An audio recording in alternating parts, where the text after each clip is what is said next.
Cappy. Yep. So you asked me who I think is going to get the job. I've been telling you for weeks who I think is going to get the job. Okay, don't tell me. Let me guess a little bit here. So it started with J.J. Redick, and you have never really been, like, fully I've never committed to the J.J. Redick thing, no. Okay. The Borrego thing. And you can read into that. I know people are going to read into that 6,000 ways to Sunday, but feel free to read into it. I'm not going to stop you. I don't care anymore. Okay. James Borrego checked some boxes. He coached Anthony Davis in New Orleans. He was on that staff. Briefly. That is being overstated a little bit, is what I would say. But briefly, yes. I'll just say it like this. They know They crossed paths. Okay, right. Yeah. He's been an NBA head coach, so that box gets checked. Okay, so Borrego, although there seems to be a lot of talk out there that now Borrego is going to be courted by and maybe signed quickly by Cleveland. However, yeah, or as Stephen A. would say, however, mm-hmm. I've heard the rumblings and whispers and third parties, that perhaps, just saying, perhaps there may be some light at the end of the Borrego tunnel because that deal has not been consummated yet. Okay, especially with the turn of events. So, well, if you're James Borrego, let me just say so that's who I think they're going to end up with. That's you do. Well, and I don't think that's a bad. And I told you weeks ago I didn't think that was a bad choice. Like from a pure basketball perspective. Right, but it's just the way you just said it, and that's who they'll end up with. You know what that sounds like? That sounds like... they ended up with Frank Vogel, and they won a championship. True, but then they loved him so much that they let Russell Westbrook run him out of town. Oh, right, and again, that's going to be the problem here, is that the constant cycle of coaches is you went from... Think about it, okay? Let's do a little Lakers history session here, okay? Recent history. Mm-hmm. When LeBron came to the Lakers, Luke Walton was the head coach, correct? Mm-hmm. Yep, and he was part of the family. That did not go well, okay? Mm-hmm. Part of the family, but the person who ousted him was also part of the family. Magic Johnson eviscerated Luke Walton, okay? And if I recall correctly, and I don't want to do this if it's not her, but I feel pretty confident it was Ramona who reported there was a thing between Magic and Luke. Mm-hmm. But maybe I'm wrong about that, so I don't want to attribute something that's not to her. But anyway, there was a report about Magic and Luke butting heads. Okay. And so Magic 86th Luke, right? Mm-hmm. So Luke's out, right?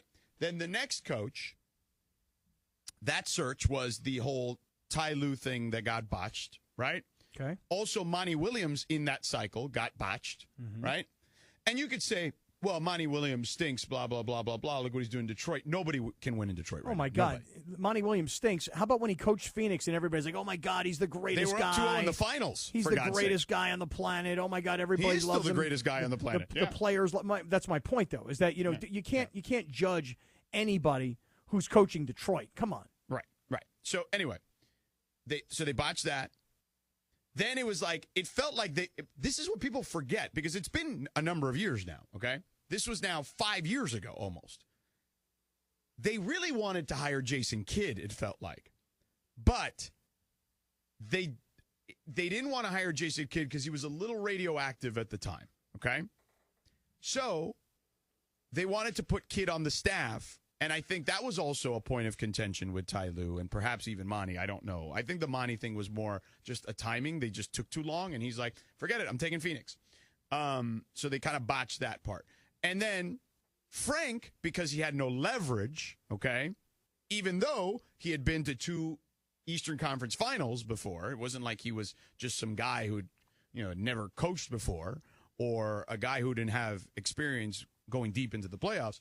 But he didn't have any leverage at the moment, right? He was out of work. So he had to take Kidd on his staff, okay? And that worked out great. They ended up winning a championship.